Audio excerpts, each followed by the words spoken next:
Мы искренне рады вас приветствовать в стенах библиотеки иностранной литературы. Культурный центр «Франкотека» и языковая школа Le Quartier Français искренне рады вас пригласить на лекцию, посвященную Блезу Паскалю. Передаю слово нашему лектору Курсу Оливье. Большое спасибо за внимание. Oui, bonjour. Bonsoir plutôt.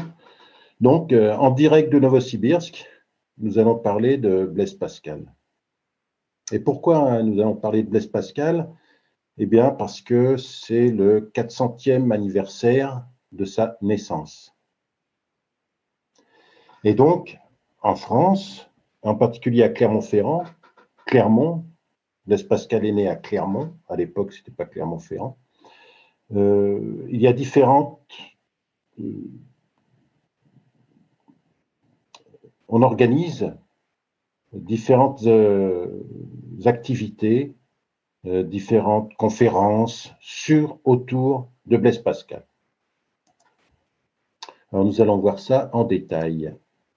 Alors Blaise Pascal, évidemment, personnage des plus importants.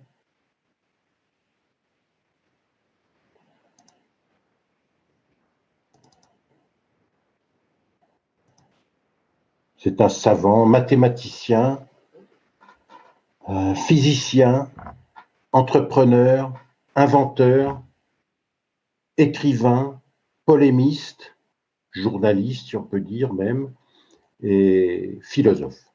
Tout ça à la fois. Alors voilà, alors parmi les hommages, si on peut dire, qu'on organise pour cet anniversaire des 400 ans de la naissance de Blaise Pascal, qui est un des grands hommes de Clermont. Il y en a d'autres, il y a Vercingétorix, bien sûr, mais bon, c'était encore avant, différents autres, Michelin. Mais Blaise Pascal fait partie de la culture à Clermont-Ferrand. Et donc, parmi ces hommages, il y aura un timbre, voilà. C'est dans l'actualité, c'est un peu l'actualité actuelle de ces hommages.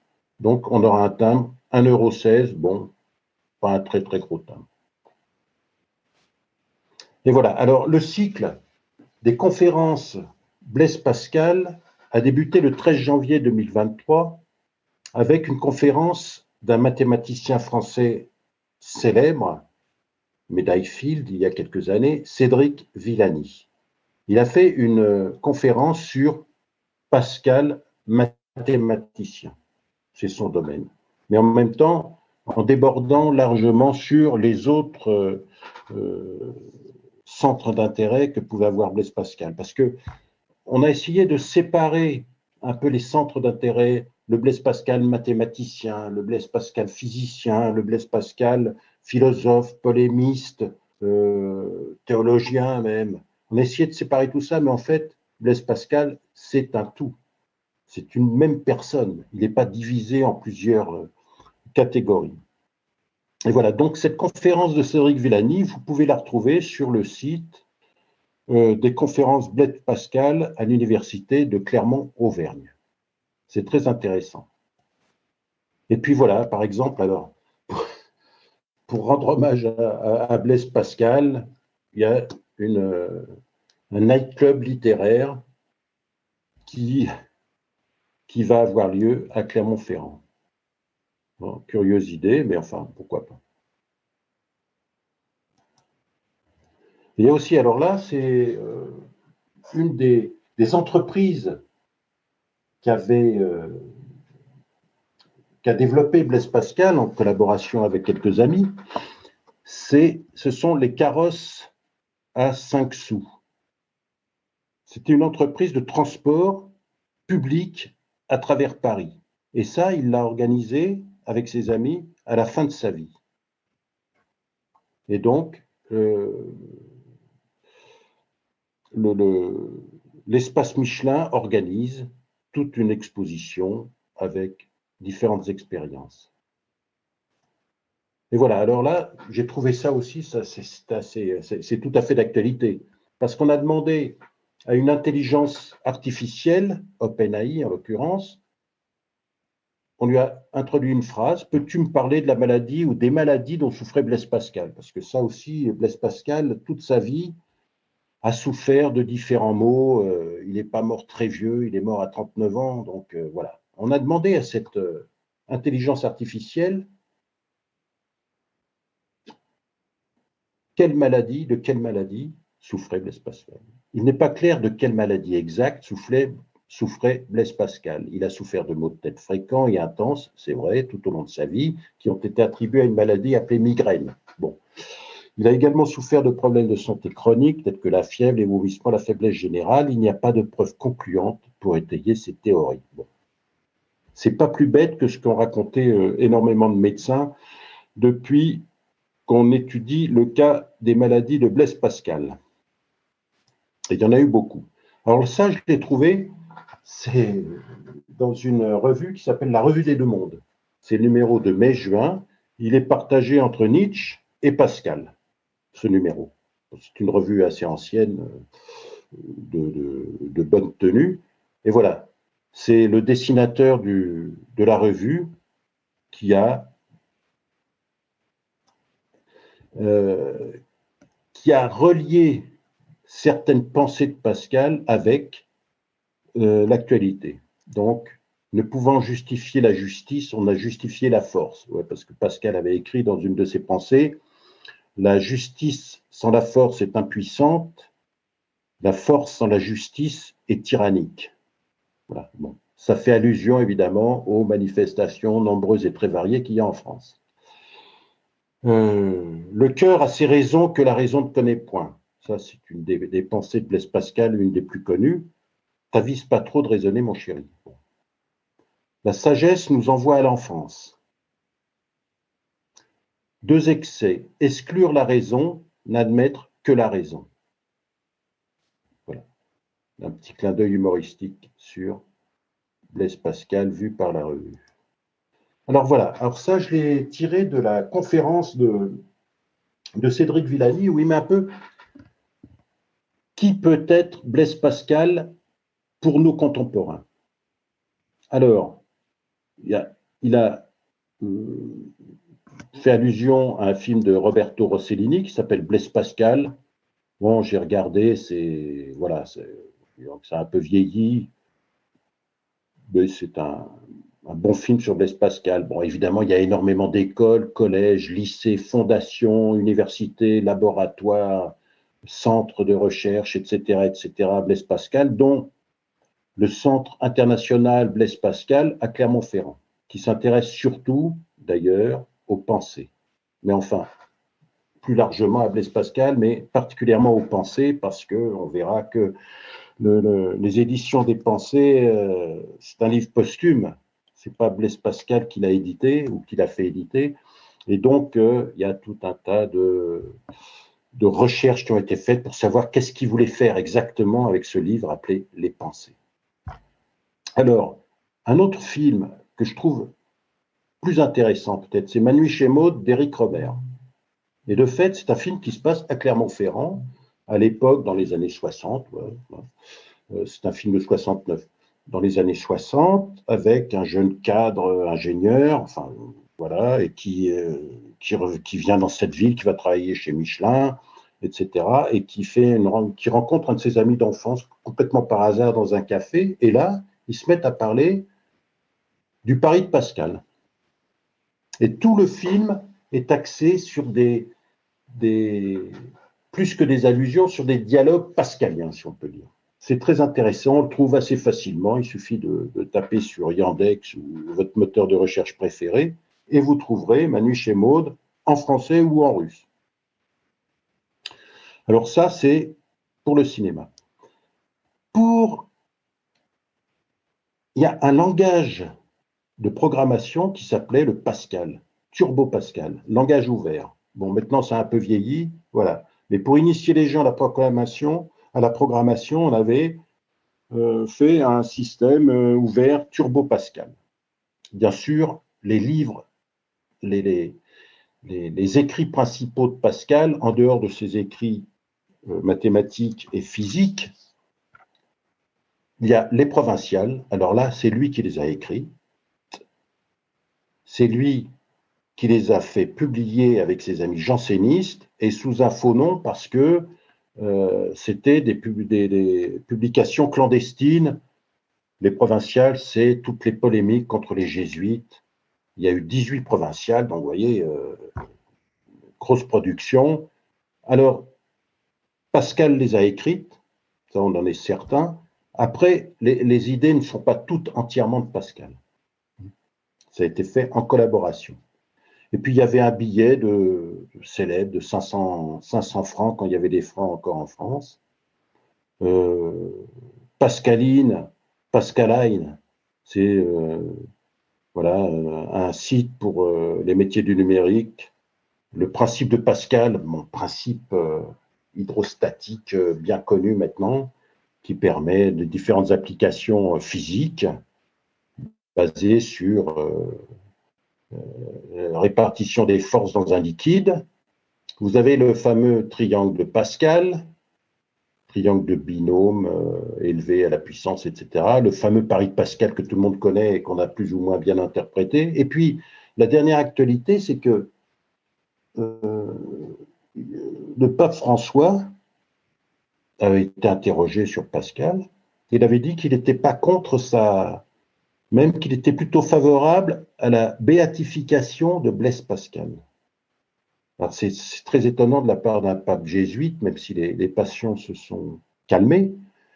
Et je ne sais pas ce qu'en penserait vraiment Blaise Pascal. Ça m'étonnerait qu'il ait agréé à une telle idée. Alors, voilà. Pascal, Pascal vit 39 ans. Ses pensées sont éditées après sa mort, et en particulier grâce à sa sœur Gilberte, à sa famille. Qu'est-ce que les siècles suivants ont retenu de Pascal? Le 18e n'aimait pas beaucoup Pascal.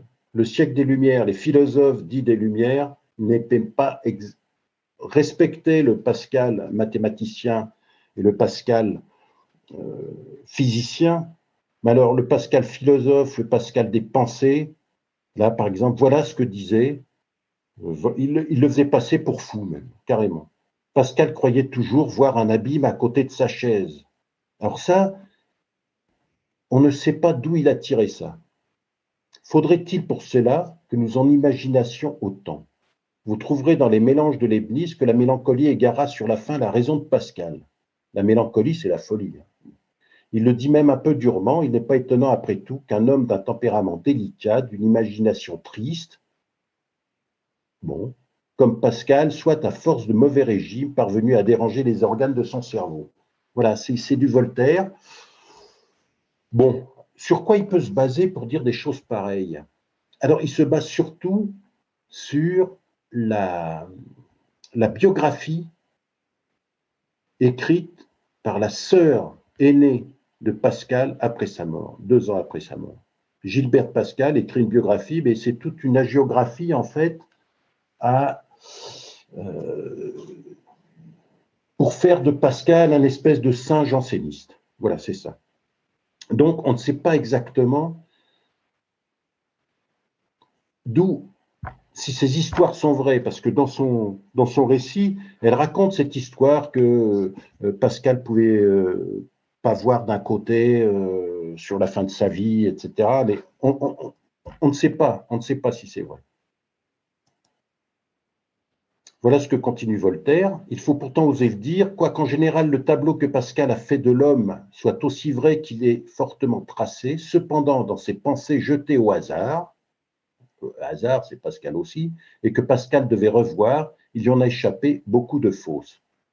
Ça peut se discuter, de fait, toutes les pensées ne sont pas des pensées géniales, mais jeter au hasard, difficile à dire. Comme Blaise Pascal n'a pas eu le temps de terminer son livre, de faire son livre, de créer, il avait jeté sur des bouts de papier, des feuilles qui ont été rassemblées, qu'il avait rassemblées plus ou moins par liasse. Voilà, mais on ne connaît pas quelle finalité il voulait donner à toutes ces notes, en fait, qu'il avait rassemblées.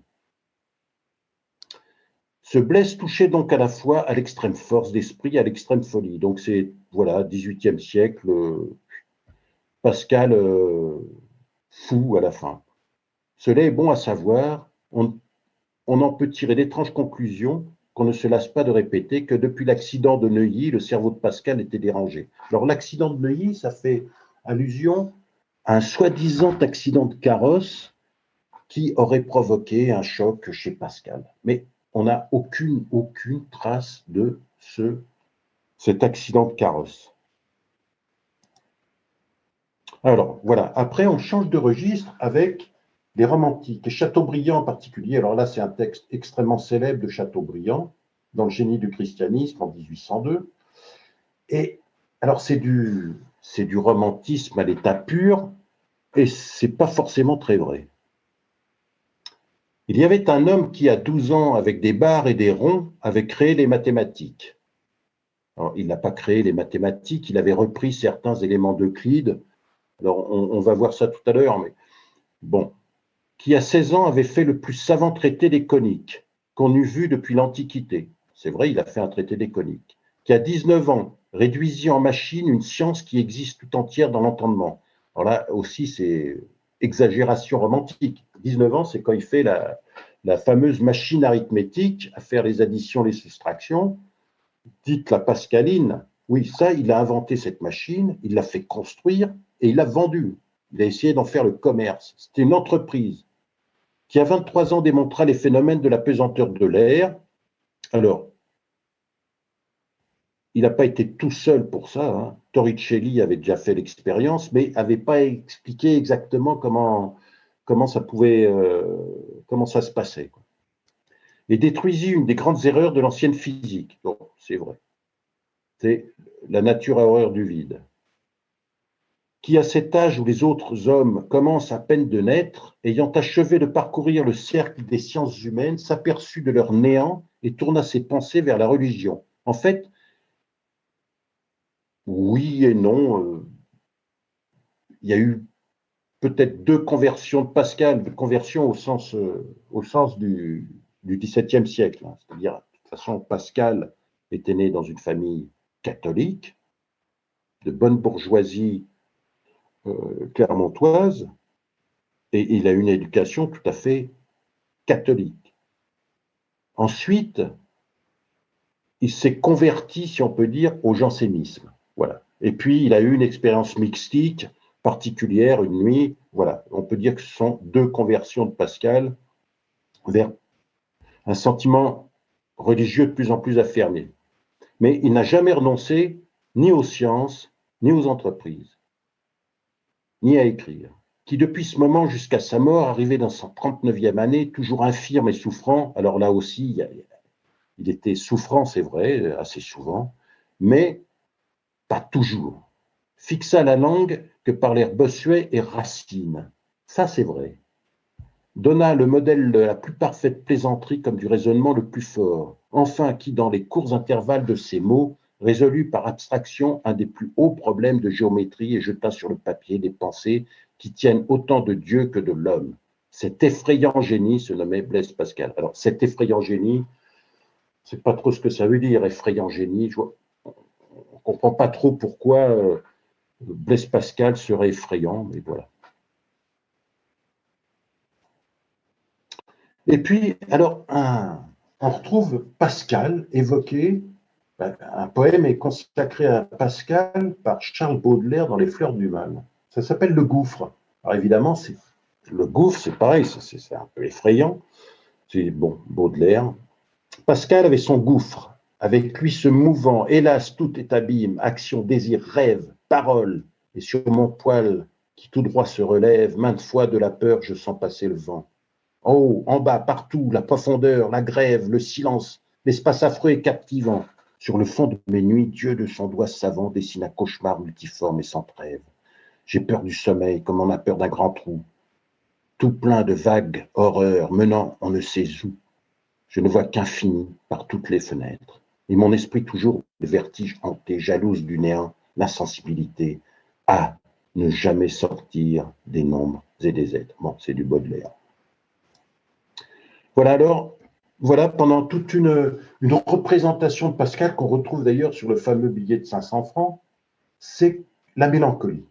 Alors, vous voyez, l'attitude de la gravure de Durer, Mélancolia, 1514. Gravure de Jean-Baptiste Hippolyte Fandrin, 1809-1864. Voilà, cette espèce de réflexion intérieure un peu. Mélancolie, c'était proche de la folie. Et voilà, et voilà, cette espèce de songe un peu, bon, assez bizarre, mais c'est une représentation de Pascal qui a perduré assez longtemps et jusque, vous voyez, dans les billets de 500 francs, qui sont assez récents. Et voilà, alors, voilà, à propos des maladies de Pascal, pour finir ça, on n'a aucun portrait de Pascal fait de son vivant. La seule chose que l'on a, que l'on ait, c'est son masque mortuaire. Alors, bon, évidemment, c'est pas très drôle, mais c'était l'habitude chez les jansénistes de faire un masque mortuaire dans ce milieu. Voilà, bon, c'était pas quelque chose d'inhabituel, et c'est la seule chose qu'on a gardé des traits de Pascal. Et tous les autres portraits, tous ont été faits plus ou moins d'après ce masque. Le masque, on l'a retrouvé, on l'a conservé. Bon. Voilà, un tableau symptomatique des crises plus ou moins de Blaise Pascal. Alors, il y a aussi toute une légende, mais on le trouve dans Gilberte Perrier, la sœur aînée, quand elle a écrit la biographie de Pascal, comme quoi, à 2 ans, il avait des crises de convulsions, il ne pouvait pas supporter le bruit de l'eau, il ne pouvait pas supporter que ses parents s'embrassent. Enfin, il y avait une espèce d'hystérie, mais c'est la seule à raconter ça, et en plus, à l'époque, elle avait 2 ou 3 ans, donc je ne sais pas trop comment elle pouvait se rappeler de choses pareilles. En plus, un sort jeté au bébé par une vieille femme, le père, pourtant le père, Étienne Perrier, c'était un magistrat, un fonctionnaire royal, il avait acheté sa charge, c'était un savant en plus, un savant, Étienne Perrier.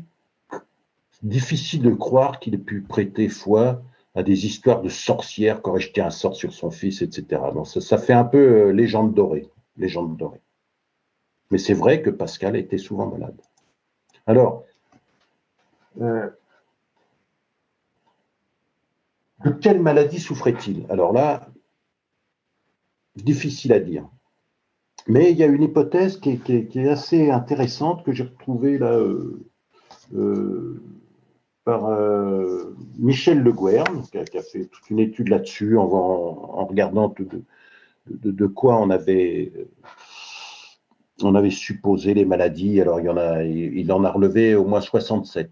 D'après les médecins qui avaient étudié les cas, bon, ça va de maladies les plus bizarres. Mais lui, il pense, comme Pascal a fait des expériences sur le vide, sur la pesanteur de l'air, il a fait ces expériences avec du mercure, de grosses quantités de mercure, qui manipulait. Donc, il fallait plonger les tubes dans le mercure, etc. Quelles précautions prenait-il? Mais on sait que l'empoisonnement au mercure donne des symptômes comme ceux qu'avait Blaise Pascal. Alors, lui, il a pensé plutôt à un empoisonnement au mercure. Et ça paraît assez valable. Alors voilà, courrier du Centre international Blaise Pascal à Clermont-Ferrand. Alors ça, c'est le grand centre qui étudie Blaise Pascal. Voilà. Il aura quand même des périodes de calme, vous voyez, avec l'année 1648, tout aussi laborieuse que la précédente, la maladie paraît se calmer, s'ouvre alors une période de 6 années de calme. Voilà. Passent les années. Bon, par contre, à la fin de sa vie, c'est vrai que pendant 2 ans, il était un peu vraiment très malade, il n'arrivait plus à écrire. Il a dicté d'ailleurs des pensées à un tiers pour que lui, il ne pouvait plus écrire. Et voilà un des portraits faits par un de ses amis, Jean Domas, un ami de son père aussi. Mais vous voyez, c'est un portrait qui a été fait de façon posthume. Posthume. Et c'est Pascal jeune, vers, je ne sais pas, 17, 18 ans. Là aussi, un portrait, bon, une interprétation. Bon, il y a un statuaire, il y a évidemment pas mal de... Mais tout ça, c'était postérieur. Voilà, alors pour préparer cette conférence, je me suis appuyé sur 3 livres que j'ai en Russie. Alors, je m'intéresse à Blaise Pascal, mais j'ai retrouvé ces livres, de fait. Alors, un roman de Jean Anglade. Jean Anglade, c'est un auteur d'Auvergne, un auteur auvergnat, un professeur, des professeurs. Et il a été instituteur, puis professeur, agrégé d'italien, je crois. Et il a vécu très très longtemps. Je l'ai rencontré, il m'avait dédicacé un livre. C'est un écrivain très prolifique, un conteur aussi, un conteur merveilleux. Il est mort il y a quelques années. Et Jean Anglade a écrit donc un Pascal, alors qui est très intéressant, mais qui reprend quand même beaucoup des éléments de Gilbert Perrier et pas toujours vérifiés, quoi. Hein, comme les histoires de sorcellerie, les histoires de convulsions en voyant l'eau ou ses parents qui s'embrassent, etc., etc. On a fait tout un tas de... Mais c'est très intéressant parce que il sent bien l'atmosphère. Alors, c'est romancé, il refait des dialogues, etc. Mais c'est quand même très bien vu. Et puis, sur la vie courante, sur la vie quotidienne, sur le. Voilà, c'est une belle biographie qui a été reprise d'ailleurs par d'autres auteurs qui les citent dans leur livre. Voilà, une autre, pareil. Jacques Attali, Blaise Pascal ou le génie français. Alors, Jacques Attali, il a écrit ça postérieurement à Jean Anglade. Et lui, c'est un polytechnicien, Jacques Attali, c'est un entrepreneur aussi, conseiller politique, conseiller économique, enfin bon, il a énormément de casquettes et il s'est intéressé à Blaise Pascal, alors de façon un peu moins romancée, si on peut dire, en mettant peut-être plus, comme lui, il avait une formation mathématique, polytechnicien, il a peut-être plus insisté sur Pascal mathématicien et voilà. Mais il a aussi beaucoup étudié Pascal et les jansénistes, Pascal et les jésuites, les polémiques incroyables avec tous ces gens-là. Un livre intéressant en tout cas, bien documenté avec une belle bibliographie. Et puis un livre que j'aime beaucoup, alors là, c'est un de mes cousins qui l'avait donné à Clermont-Ferrand. C'est Pascal entrepreneur. Parce que ça, c'est souvent une dimension de Pascal que les gens ignorent. Mais Pascal, c'était un entrepreneur. Il a fait 2 entreprises. Sa machine arithmétique, quand il était très jeune, il a conçu tout le système, il l'a fait fabriquer et il a essayé de la vendre. C'était un échec commercial. C'était un succès d'estime, mais c'était un échec commercial. Et pourquoi? Eh bien, parce que sa machine était trop chère et puis elle brisait la coutume et à l'époque, les gens ne voulaient pas changer leurs habitudes. Ils préféraient compter à la main que de se servir d'une machine qui coûtait cher en plus. C'était peut-être 1600, l'équivalent de 1600 euros, vous voyez. Bon, alors, pour faire des additions, des soustractions. Alors, Pascal avait travaillé là-dessus. Alors, il avait conçu tous les mécanismes. Il en a créé plusieurs pour la monnaie. À l'époque, les systèmes monétaires étaient assez compliqués. Pour faire les conversions, c'était tout un problème. Il fallait les unités, il n'y avait pas de système métrique. Donc, vous aviez les unités de surface, les unités de longueur, elles variaient en plus d'un endroit à l'autre, rien qu'en Normandie, une région où Pascal a habité. Donc, vous voyez, c'était pas facile du tout. Et puis, le deuxième entreprise, ça a été le carrosse à Saint-Saul. Alors, à une époque où sa sœur le dit complètement paralysé, ne pouvant plus sortir, des migraines affreuses, etc. Ben non. Il avait quand même le temps et l'énergie de s'occuper de cette affaire de carrosse à Saint-Saul, à Saint-Sou en fait. À l'époque, Sol, ça se prononçait Sou, d'après le dictionnaire de Furetière. Alors, le carrosse à Saint-Saul, c'est une entreprise de transport public à Paris.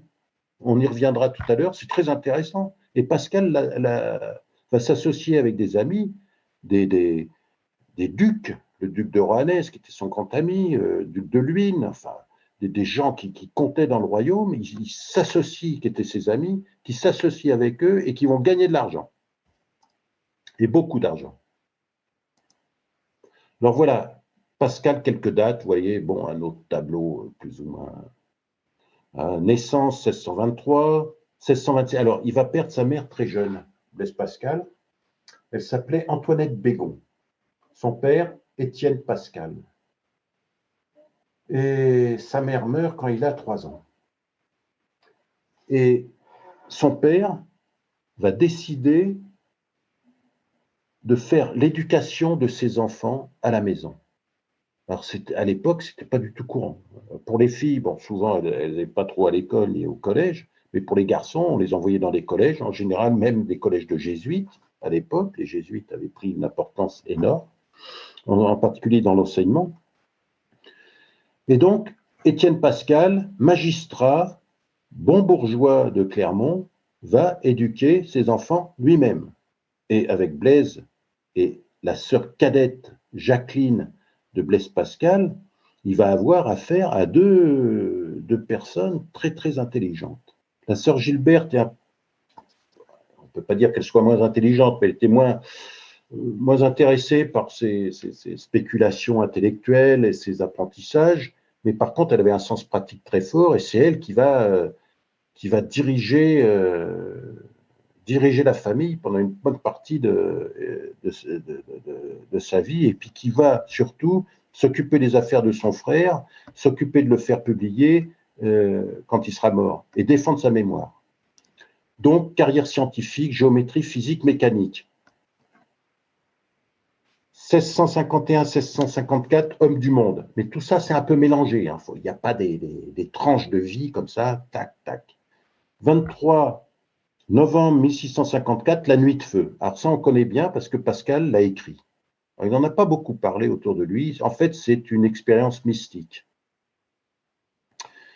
Et qu'il a écrite, qu'il a décrite dans ce qu'on appelle le mémorial. Alors, 1657-1662, vie et mort en religion. Voilà, bon. Première pensée, vous voyez, première publication des pensées, assez peu de temps après sa mort, 1670. Là, 18e, 19e siècle, je crois que c'est la présentation qu'avait fait Cédric Villani. Alors, 18e, 19e, traversée du désert, non. Voltaire en parle, Condorcet en parle, Chateaubriand en parle. Au milieu du 19e siècle, il y a un renouveau complet avec un personnage qui s'appelle Victor Cousin, qui a été d'ailleurs ministre de l'Éducation à l'époque, de l'Instruction publique, etc. Et un professeur qui a relancé les études pascaliennes. Donc, c'est pas vraiment.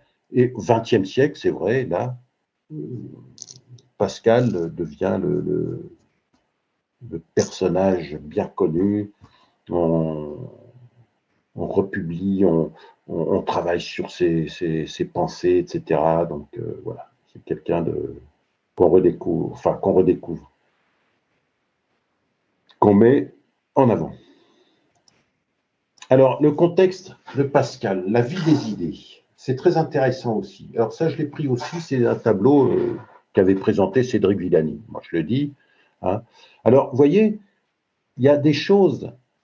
En fait, Pascal, c'est le début de l'émancipation de la science par rapport à l'Église et au dogme.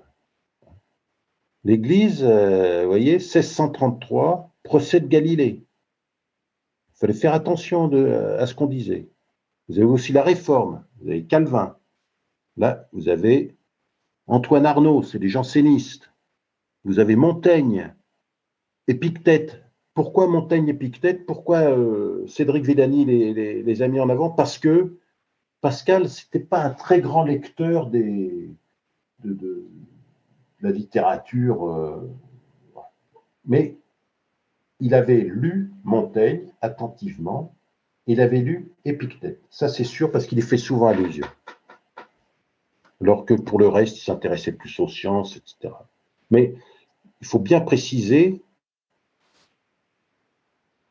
maintenant le contexte de Pascal, la vie des sciences. Donc l'Église, encore très puissante, elle fait un procès à Galilée, elle l'oblige à rentrer dans le rang. Hein, et voilà. Parce que l'Église, à l'époque, veut bien considérer tout ce qu'on veut comme hypothèse pour faciliter les calculs, d'accord. Mais surtout pas qu'on en mêle ça à la religion ou qu'on le présente comme une vérité. C'est ça la position de l'Église. En résumé très fort. La vie des sciences au début du XVIIe, c'est l'explosion scientifique avec des gens remarquables, hein, des savants, Blaise Pascal entre autres, mais il n'y a pas que lui. Il y a René Descartes, Pierre Fermat,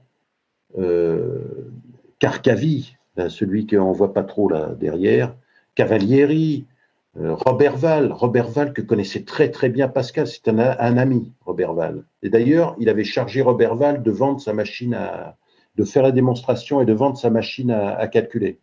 Girard Desarques aussi, très grand ami du père d'abord et puis du fils.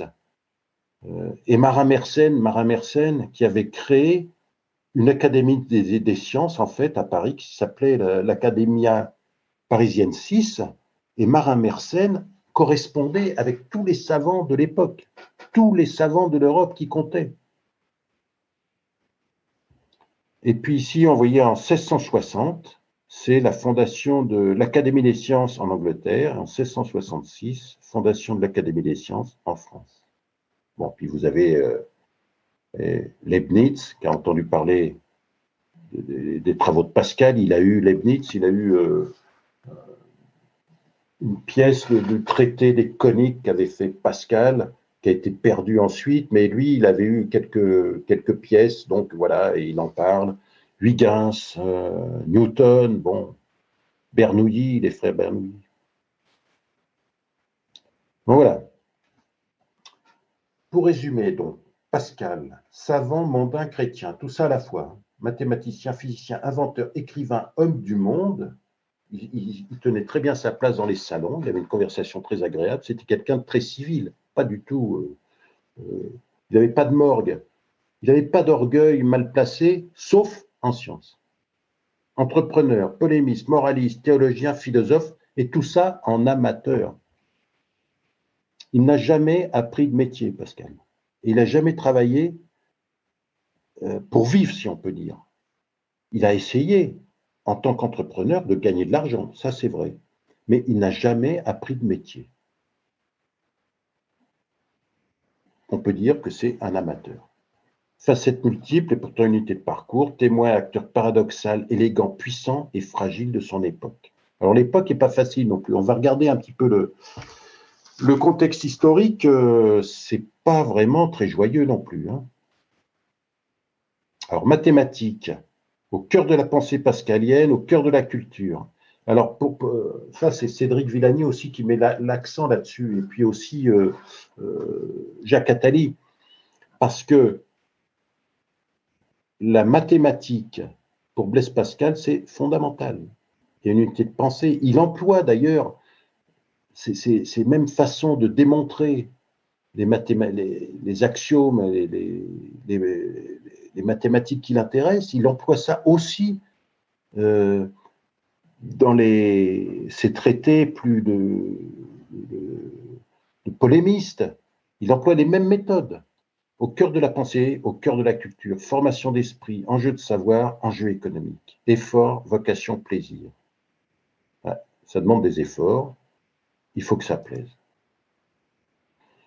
Alors Pascal en vrai, ni effrayant comme Chateaubriand veut le raconter, résolveur de problèmes, ni impressionnant bâtisseur de théories. Il n'a pas fait des théories,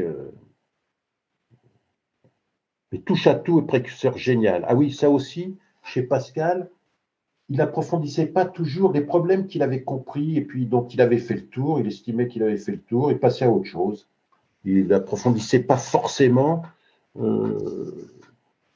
ses recherches dans toutes les directions. En particulier, par exemple, pour le calcul intégral, il a touché de très près le calcul intégral, mais ce n'est pas lui qui l'a finalisé.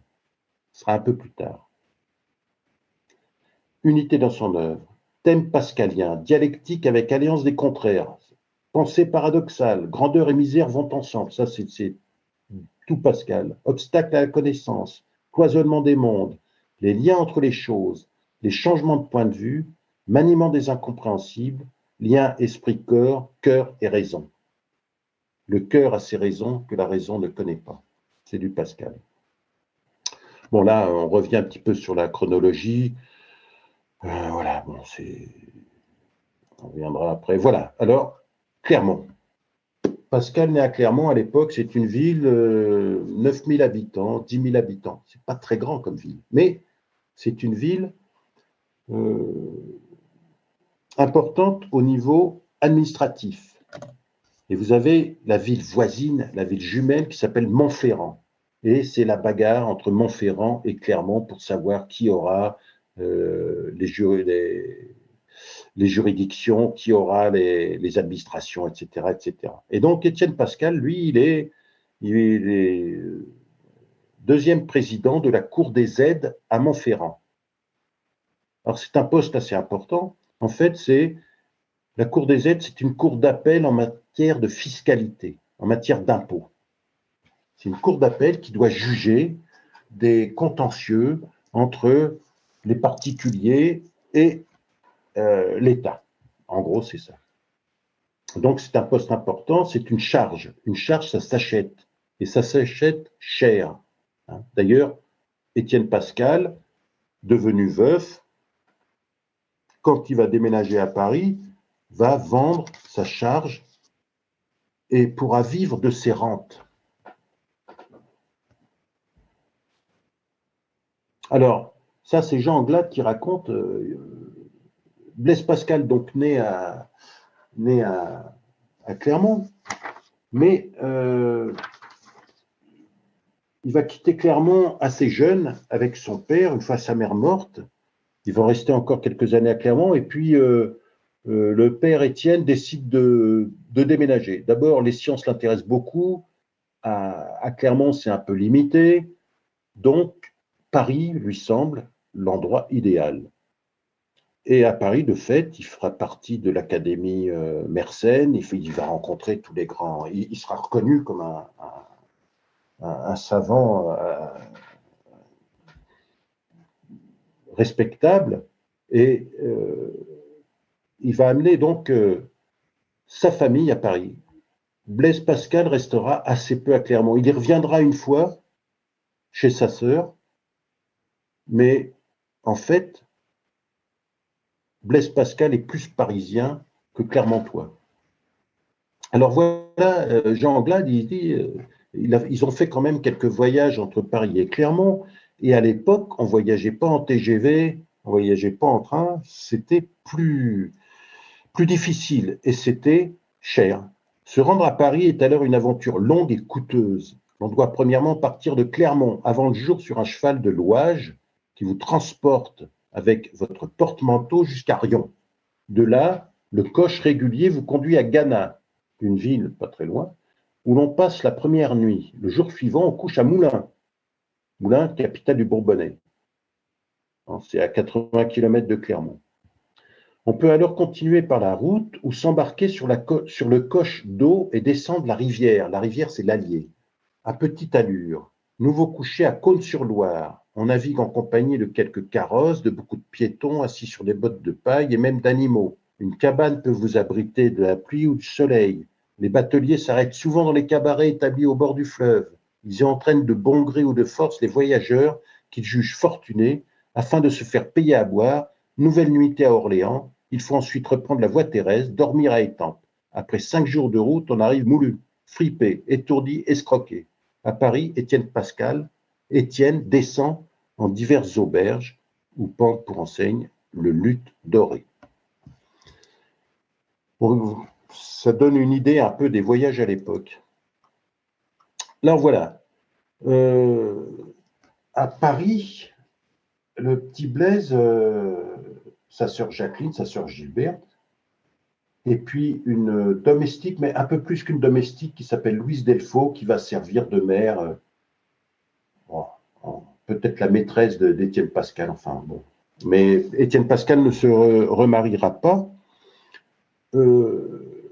Étienne Pascal fait l'éducation de ses enfants. Il y en a deux qui sont très doués, c'est Jacqueline et Blaise, qui est très très curieux, qui pose des questions. Donc, éducation très très très classique. Le père leur apprend à lire, écrire, compter, bien sûr, 6 à 6 ans. Ensuite, latin, grec, mais tout ça progressivement. Et il veut surtout pas que Blaise s'intéresse aux mathématiques avant 15 ou 16 ans, parce qu'il trouve que pour un esprit juvénile, c'est trop tôt. Mais alors il y a toute une légende aussi, Blaise Pascal qui trompe la vigilance de quand son père sort, il va dans son cabinet de travail, il essaie de regarder les livres d'Euclide, etc. Et donc il va réinventer les théories d'Euclide, les théorèmes d'Euclide. Et donc, il s'intéresse aux coniques. Et un jour, son père le surprend, alors ça, c'est raconté par Gilberte, son père le surprend en train de dessiner des ronds et des barres, ce qu'il appelle des ronds et des barres, c'est-à-dire des lignes et des cercles, par terre. Et donc, en voyant ça, il décide finalement de lui apprendre les mathématiques. Et un peu plus tard, Blaise, esprit très précoce, va faire un traité des coniques. Alors, un traité des coniques, c'est l'intersection d'un plan avec un cône de révolution. Un cône, c'est quelque chose dans l'espace. Vous voyez, vous coupez ça avec un plan et vous obtenez, suivant l'inclinaison du plan, vous obtenez un rond, enfin un cercle, vous obtenez une ellipse, une parabole même, suivant les circonstances. Et voilà. Et donc, il va démontrer des particularités comme ce fameux théorème de l'hexagramme mystique. Alors, on ne sait pas trop d'où vient le nom, mais où dans un hexagone quelconque qui est inscrit sur une conique quelconque, les intersections des côtés n'ayant aucun sommet commun sont alignées. Voilà. Et ça on peut répéter ça avec toutes les figures, on aura toujours 3 points alignés. C'est Pascal qui l'a trouvé. Et voilà, alors, le contexte historique maintenant un petit peu quand même, parce que la France et le royaume de France est quand même très agité. Voilà. Lorsque naît Blaise Pascal, le roi Louis XIII, marié à Anne d'Autriche, règne sur le royaume depuis 1610. Son principal ministre, bien connu, c'est Richelieu.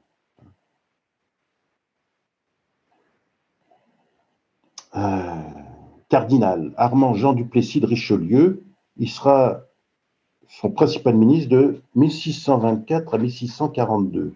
En 1643, Louis XIII meurt et c'est son épouse qui va assurer la régence avec son principal ministre, Mazarin, lui aussi cardinal, et qui a été formé par Richelieu. Alors, la France, à l'époque, est en guerre contre l'Espagne. Heureusement, il y a une victoire du prince de Condé en 1643 qui éloigne, une victoire un peu miraculeuse, qui éloigne le danger espagnol. Mais la situation politique se dégrade, le pouvoir doit faire face à la fronde parlementaire, puis à la fronde des princes. Ces deux révoltes, parlementaires et princes. Et puis, les choses s'apaisent et le jeune Louis XIV, est sacré à Reims en 1654 à 16 ans. Mazarin va rester son principal ministre jusqu'à sa mort en 1661 et c'est alors, au moment où Blaise Pascal va mourir, que Louis XIV prend la direction des affaires. Le royaume est très majoritairement catholique. Mais le dernier bastion protestant, la ville de La Rochelle, n'a capitulé qu'en 1628 après un siège extrêmement meurtrier. L'Église de France est divisée en plusieurs courants, mais il y a une compagnie, un ordre qui a pris une importance énorme, ce sont les jésuites. Et les jésuites, ils ont pris de l'importance parce qu'ils se sont intéressés surtout à l'éducation des classes dominantes. Ils ont ouvert des collèges un peu partout, ils ont énormément, des milliers, des milliers, des dizaines de milliers d'élèves. Et puis ensuite, auprès des grands. Ils se sont imposés dans l'entourage royal, dans l'entourage des grands. Le confesseur du roi est un jésuite, par exemple. Et ce sont les ennemis naturels, si on peut dire, des jansénistes qui vont arriver.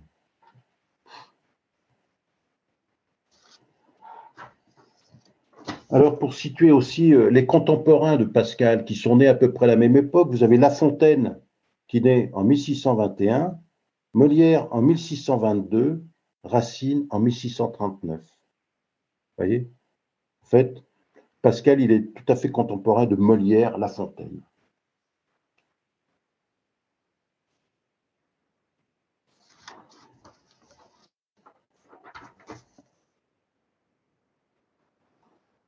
Alors, voilà, donc à Paris, c'est la vie, voilà, assez tranquille, on étudie. Et puis, le cardinal de Richelieu, qui a besoin d'argent, va décider de supprimer une partie du versement des rentes sur l'hôtel de ville. C'est une rente d'État. En fait, Étienne Pascal a investi l'argent du vente de sa charge, quelque chose comme l'équivalent de 800 000 euros maintenant, hein, quand même, hein, 800 000 euros. Il a investi ça dans les rentes de l'hôtel de ville de Paris. C'est une rente d'État qui rapporte un pourcentage, hein, qui rapporte un gain. Et l'État français ayant besoin d'argent va supprimer une partie du versement de ses intérêts. Bon, les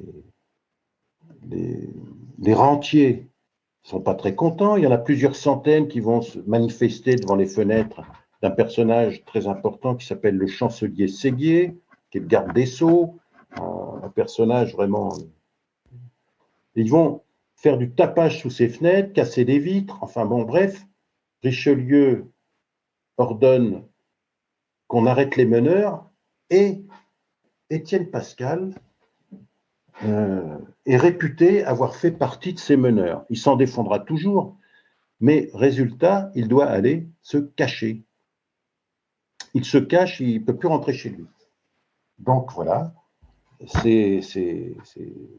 la famille en est un peu perturbée, mais pendant ce temps-là, les enfants, eux, ils fréquentent, ils habitent dans un très bon quartier de Paris, les voisins sont des gens, des nobles, de la grande bourgeoisie, etc.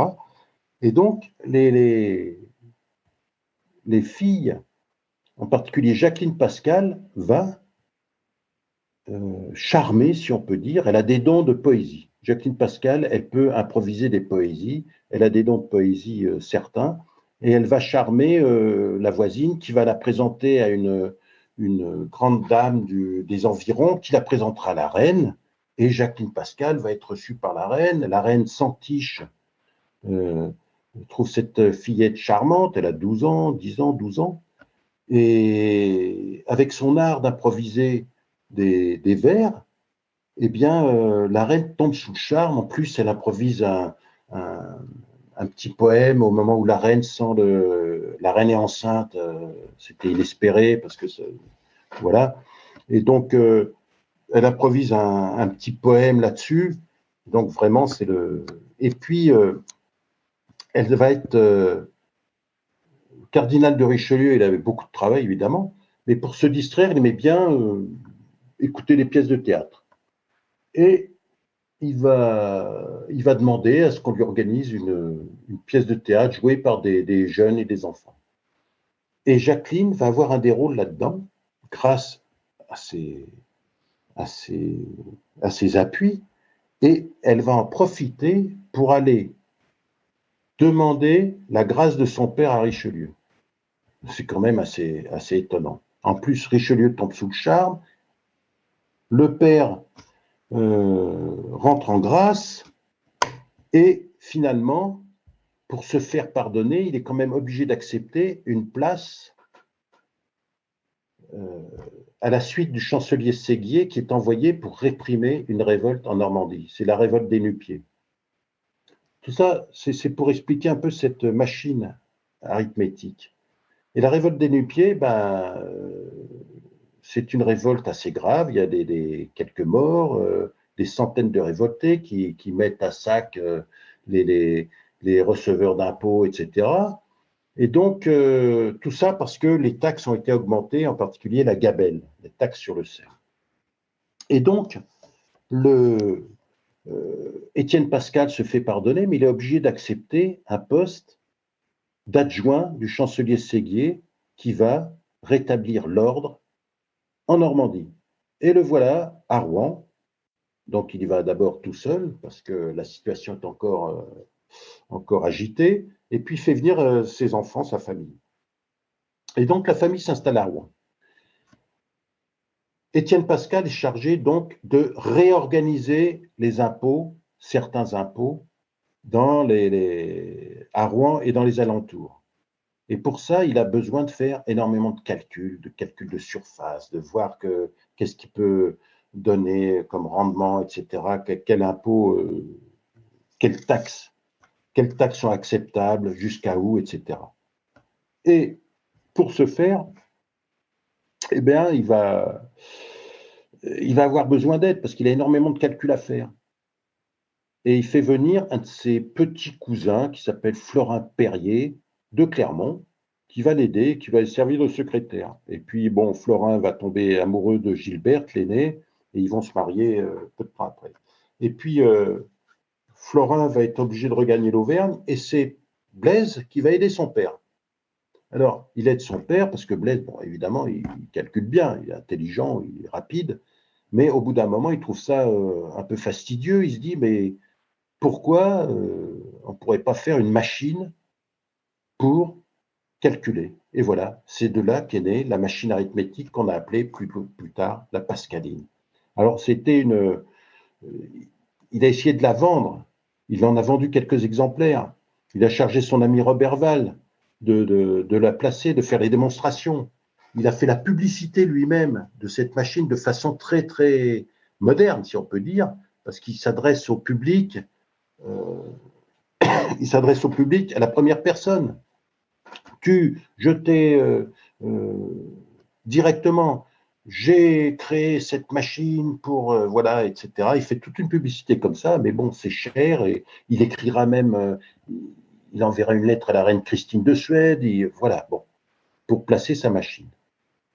Chancelier Séguier, il va lui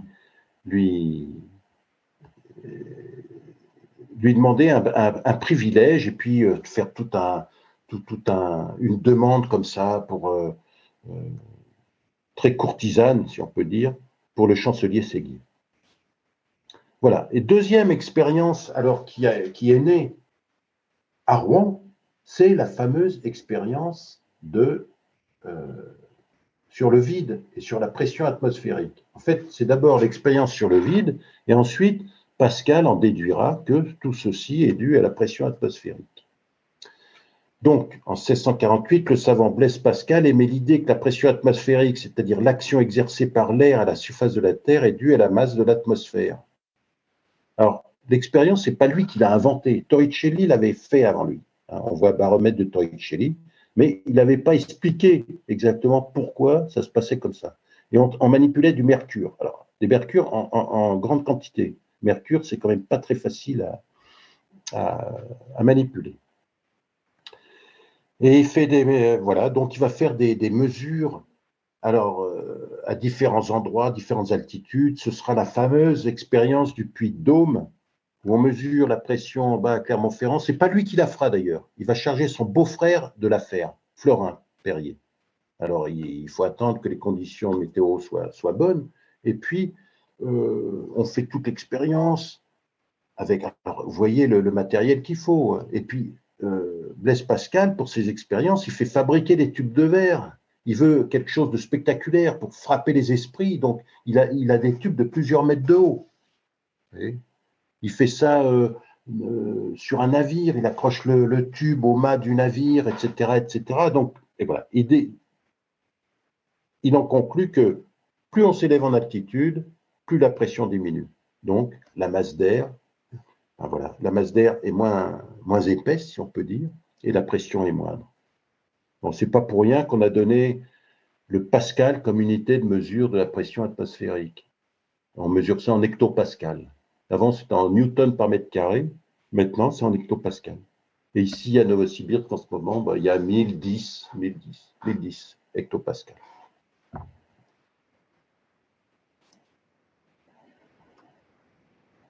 Alors ça, c'est voilà, le Pascal à Rouen, Pascal fait ses expériences, Pascal retourne à Paris,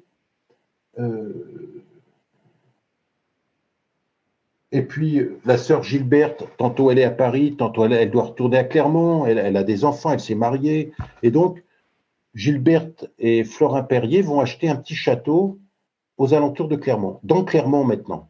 Maintenant, c'est dans Clermont. À l'époque, c'était un peu la banlieue de Clermont. Et de ce château, il ne reste que cette porte qu'on a mis dans un jardin qui s'appelle le jardin Lecoq. Alors ça, c'est Jacqueline Pascal. Jacqueline Pascal, donc c'est la sœur cadette de Blaise. Et elle va avoir une importance très importante pour lui parce qu'en fait,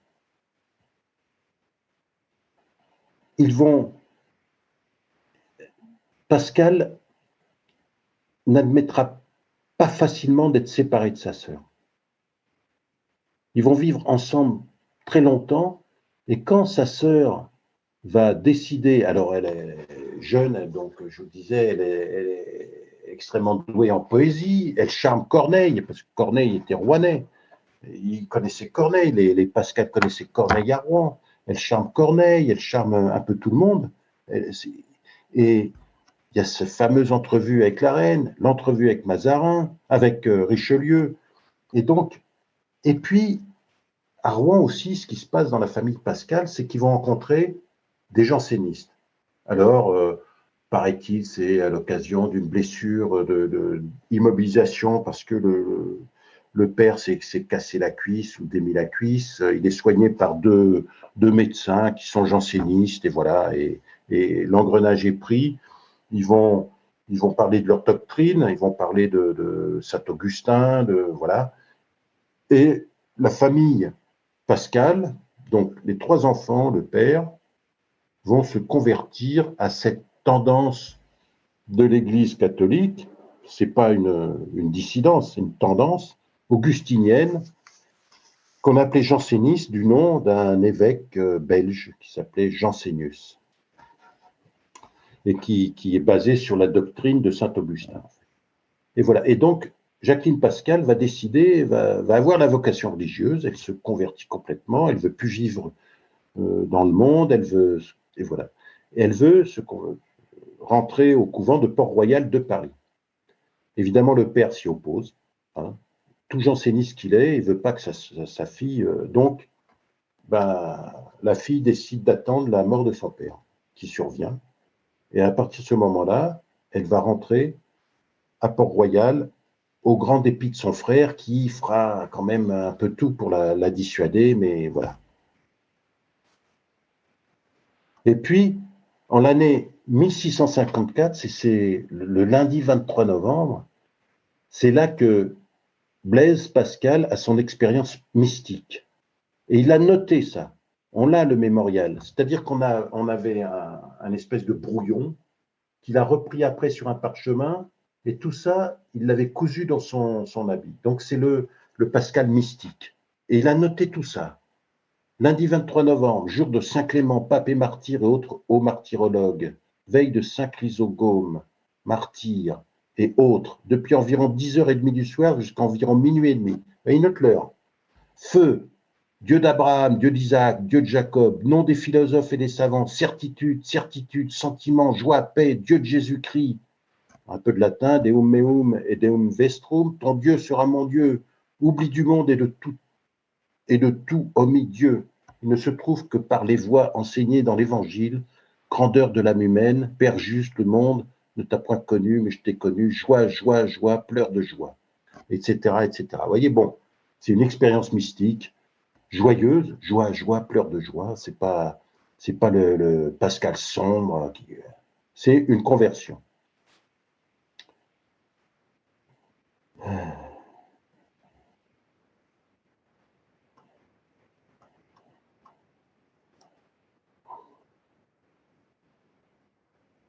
Voilà. Et donc, Pascal va être entraîné par ses amis jansénistes dans les grandes controverses de cette époque, c'est-à-dire les provinciales.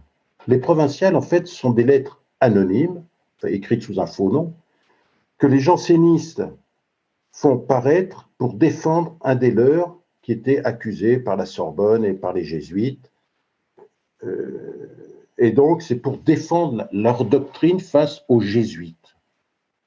Et il y aura 18 provinciales. Et elles seront écrites par Blaise Pascal.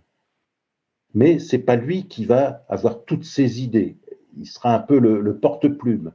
Mais en même temps, au fur et à mesure qu'il va écrire ces provinciales, il va prendre de plus en plus d'autonomie par rapport à ses amis jansénistes.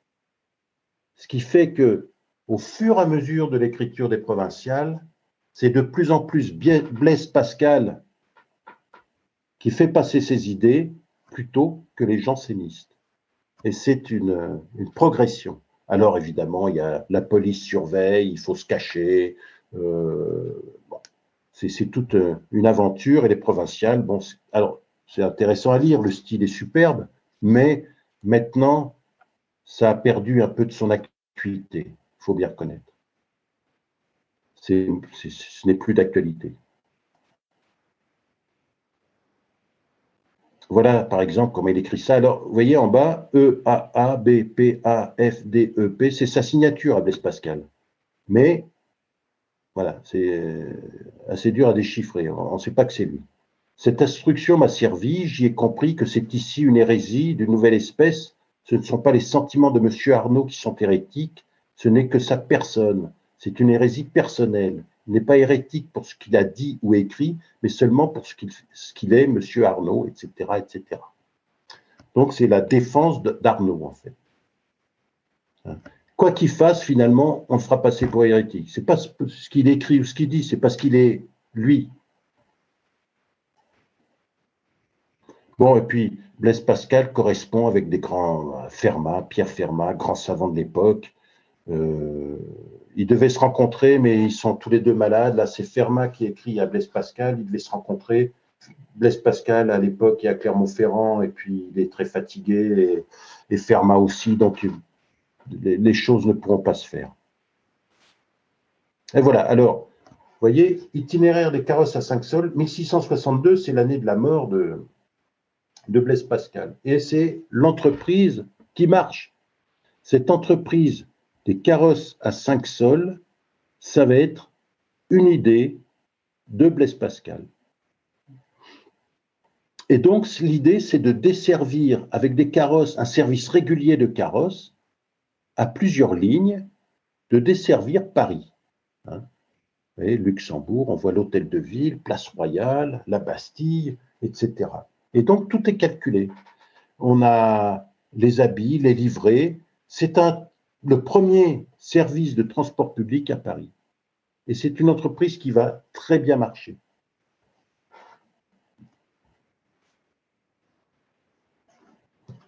Je vais prendre l'extrait.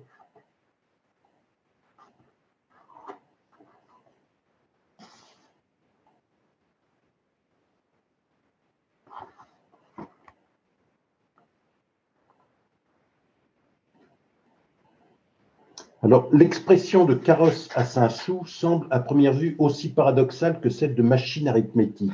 5 sous, cette somme limitée est à la portée du bourgeois, qui la déboursera effectivement avec facilité. En fait, c'est le prix d'une course en taxi moyenne à Paris maintenant. l'équivalent de 10-12 euros. Un carrosse suppose, lui, le gentilhomme. Donc, en fait, on flatte l'homme, le bourgeois, en lui faisant prendre un transport qui, normalement, est réservé au gentilhomme. Le carrosse à 5 sous, c'est déjà le bourgeois gentilhomme. Mais à l'opposé d'un Molière qui raillera le bourgeois, Pascal offre la communauté du gentilhomme au bourgeois. Ce qui sauve commercialement l'expression de carrosse à 5 sols, c'est qu'elle est lisible horizontalement, car l'œil saisit immédiatement une symétrie horizontale entre le bourgeois, petit de l'ordre des corps, et le gentilhomme, grand de l'ordre des corps. Et c'est Pascal qui en fera la publicité. Vous voyez, il est déjà très malade, 1661-62, et il lance cette opération. Alors, il est en collaboration avec des amis, ils ont des parts. Son grand ami, c'est le duc de Rohanès, aussi janséniste, qui l'a entraîné. C'est un duc, un grand. Alors voilà les pensées. Les pensées, alors en fait, on a retrouvé ces liasses, ces papiers, ces notes, dans les affaires de Blaise Pascal quand il est mort. Et voilà une idée, si vous voulez, de son écriture. C'est pas facile, en plus, c'est pas toujours lui qui les a écrits, il les a dictés. C'était écrit au crayon de papier, après des fois, ça a été repassé à l'encre, mais enfin, c'est assez difficile de savoir quel classement il voulait faire et qu'est-ce qu'il voulait faire de ses pensées. Par exemple, les hommes n'ayant pu guérir la mort, la misère, l'ignorance, ils se sont avisés pour se rendre heureux de n'y point penser.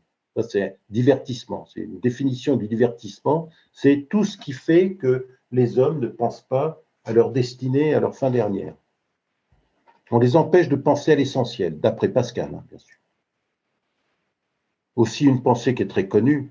Pourquoi me tuez-vous à votre avantage? Je n'ai point d'armes. Et quoi? Ne demeurez-vous pas de l'autre côté de l'eau, mon ami? Si vous demeuriez de ce côté, je serais un assassin, et ce serait injuste de vous tuer de la sorte. Mais puisque vous demeurez de l'autre côté, je suis un brave, et cela est juste. Alors, imagination, là, il y a des pensées qui sont très courtes, pas très développées, puis il y en a qui sont beaucoup plus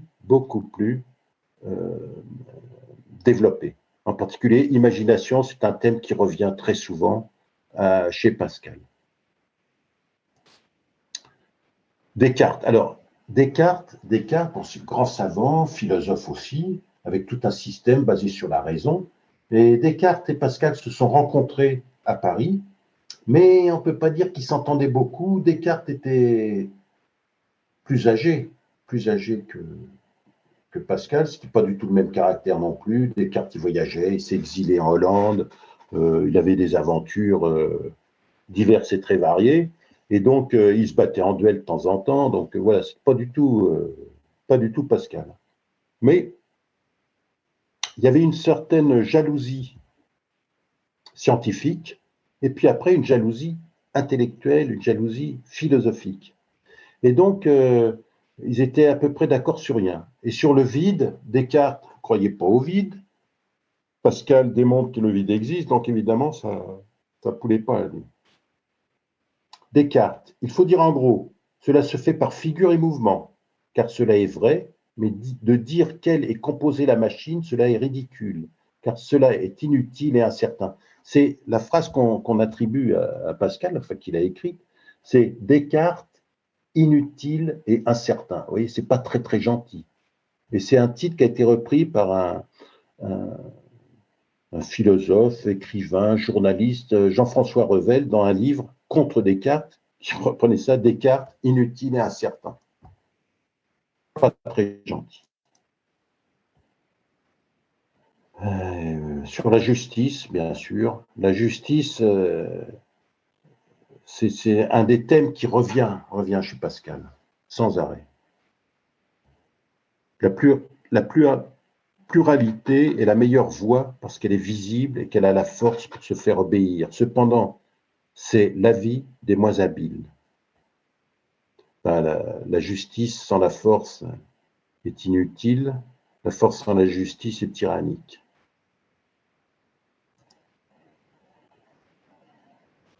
Épictète, vous voyez, Épictète, que Pascal avait lu, qui cite, voilà. Il n'était pas d'accord avec lui, évidemment. Justice et force, thèmes qui reviennent.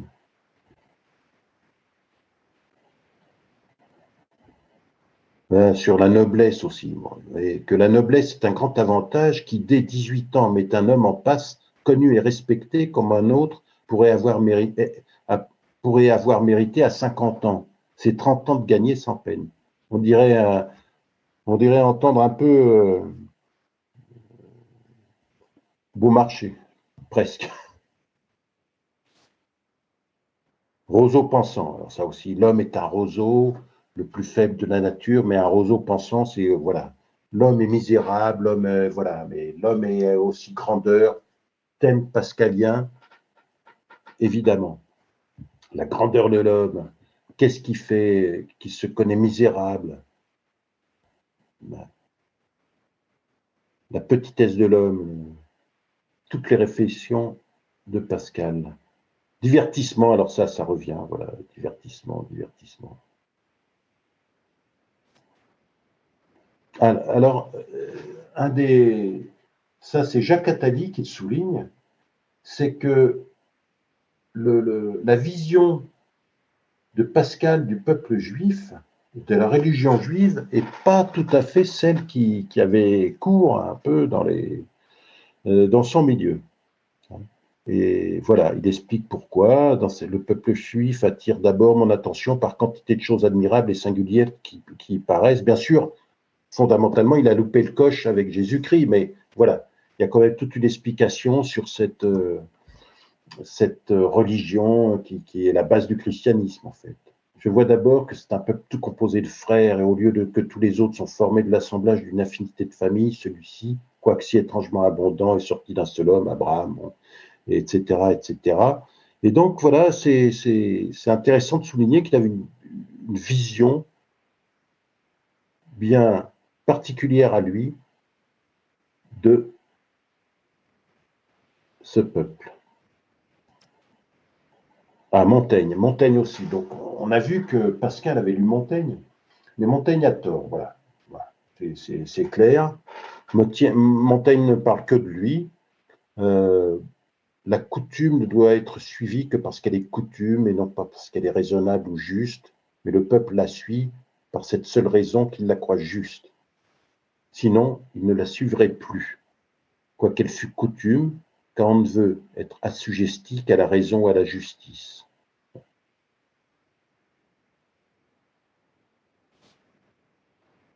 Ça aussi, une phrase très connue, c'est sur les petits grains de sable qui se glissent, et là, en l'occurrence, c'est exactement ça, qui se glissent dans la destinée.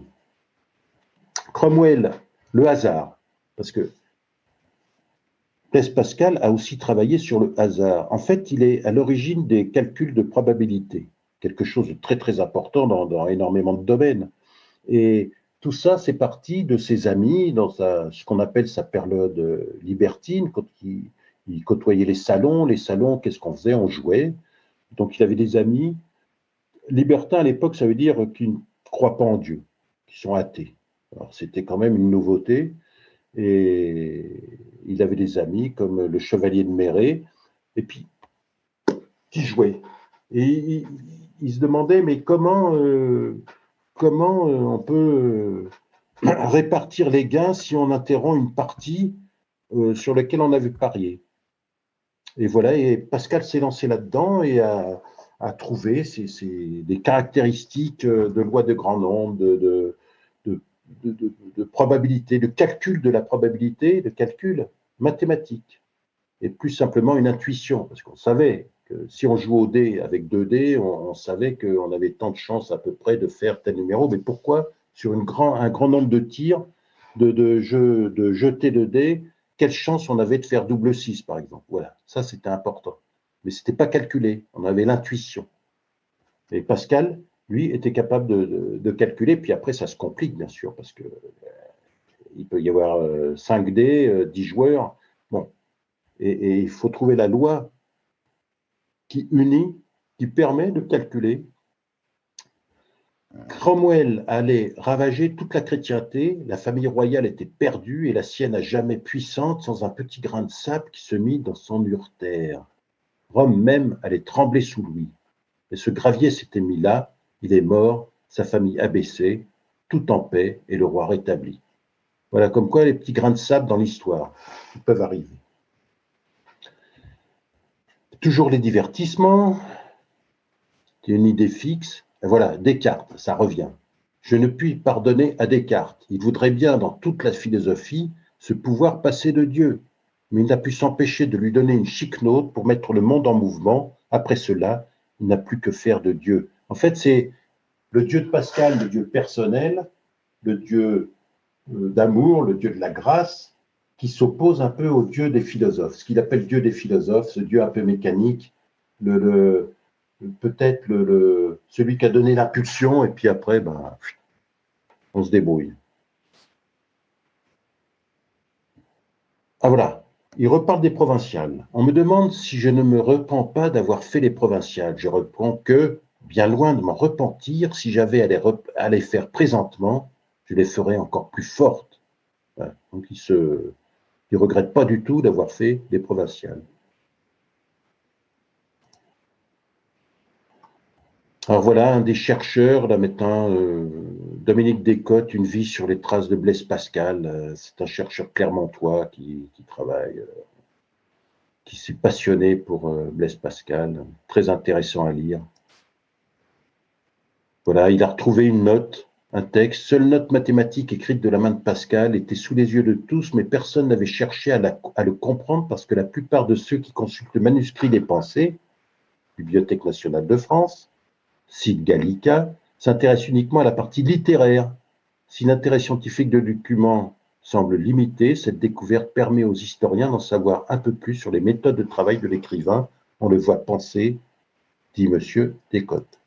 Bon, puis voilà, il retrace un peu pourquoi il s'est particulièrement intéressé à Blaise Pascal. Le génie de Pascal, les provinciales, entreprises à bien marcher, les carrosses, il reparle de tout ça. Publicitaire avant l'heure, ça c'est très intéressant. Il envoie un prospectus en s'adressant à son lecteur. Il explique qu'il a offert une calculette, une pascaline au chancelier Séguier, qui est le second personnage du royaume. Il invente la publicité moderne, dit que c'est une machine facile à utiliser, jolie dans un bureau, solide car elle fonctionne convenablement. Il avait fait essayer la résistance de sa machine en la faisant transporter quand son père devait aller à Paris, devait aller à Clermont. Il lui avait confié une machine pour qu'il l'emmène en voyage, avec tous les chaos, tous les inconvénients des voyages de l'époque, 5-6 jours de voyage, etc. Et la machine marchait à l'arrivée.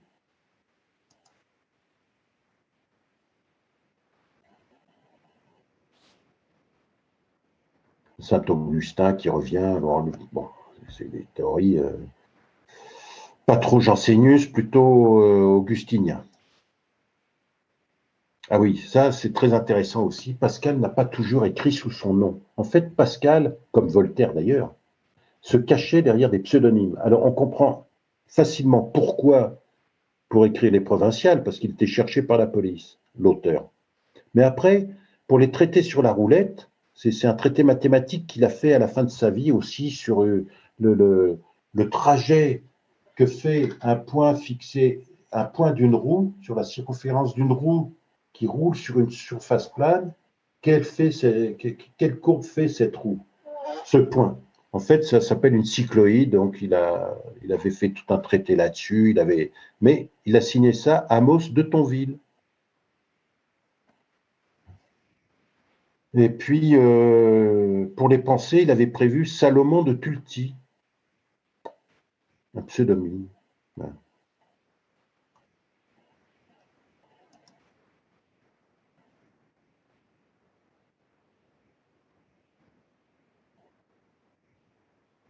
Voilà, puis bon, ça c'est Nietzsche, vous voyez, Pascal le penseur libre. Alors, 4 articles, on retrouve Cédric Villani, polémique considérée comme une vertu théologale. La polémique, Pascal l'a beaucoup aimé, en particulier dans les provinciales. Et puis pour terminer,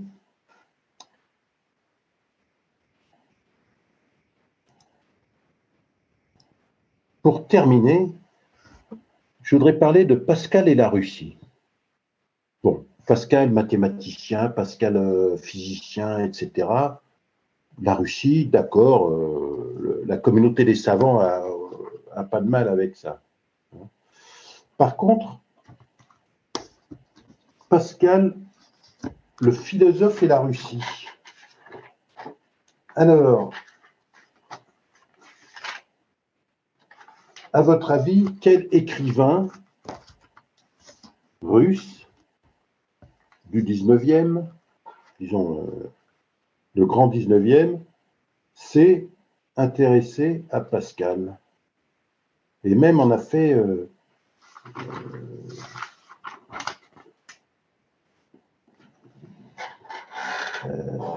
dans un de ses livres, on parle, enfin, il y a une très grosse influence. Ben, c'est Tolstoï. Et en particulier dans la mort d'Ivan Ilitch. Alors, moi, ce que j'ai lu, ce que j'ai lu sur Tolstoï et Pascal, c'est que Tolstoï était sensible à un aspect singulier de la pensée de Pascal, sa dimension concrète. Parce que Pascal, c'est pas un éthéré, quoi. Il parle de situations concrètes, il parle de son expérience. Et Tolstoï lisait Pascal en français. D'ailleurs, dans une lettre de 1876 à la comtesse Tolstoï, il écrivait, avez-vous lu la vie de Pascal, Blaise Pascal, ses pensées, quel livre extraordinaire et quelle vie, je ne connais pas de plus belle vie de saint. Tolstoï.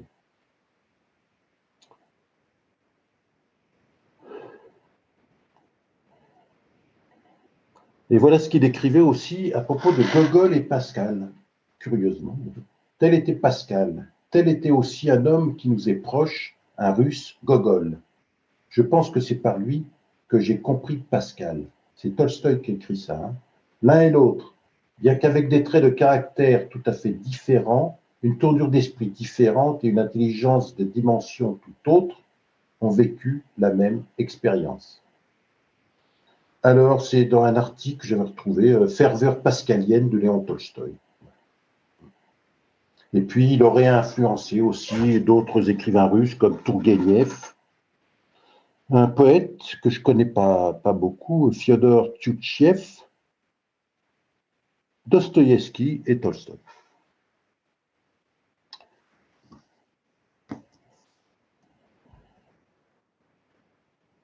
Voilà, eh bien écoutez, j'espère que le sujet vous a intéressé.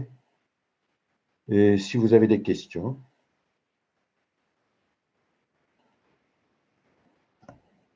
Allô? Oui, moi j'ai une petite question. Est-ce que Pascal s'est exprimé par rapport au concept de la servitude volontaire de la Boétie? Ah non, à mon avis, enfin, à ma connaissance, non. Mais maintenant, je faudrait peut-être creuser le sujet, mais à mon avis, non. Et comment, d'après vous, il se serait positionné par rapport à ça? Alors ça, j'en sais rien du tout. Ok. C'est Ça, une réponse adéquate et humble.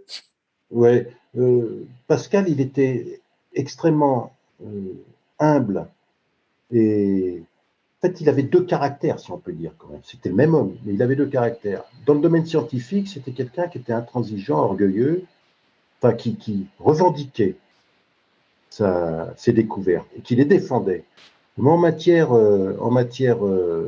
polémique aussi, bien sûr, mais en matière religieuse, en matière philosophique, non, c'est quelqu'un d'extrêmement humble, pas du tout, qui se met pas en avant. C'est pas le moi, hein. C'est pas du tout le moi, Pascal. Ok, merci.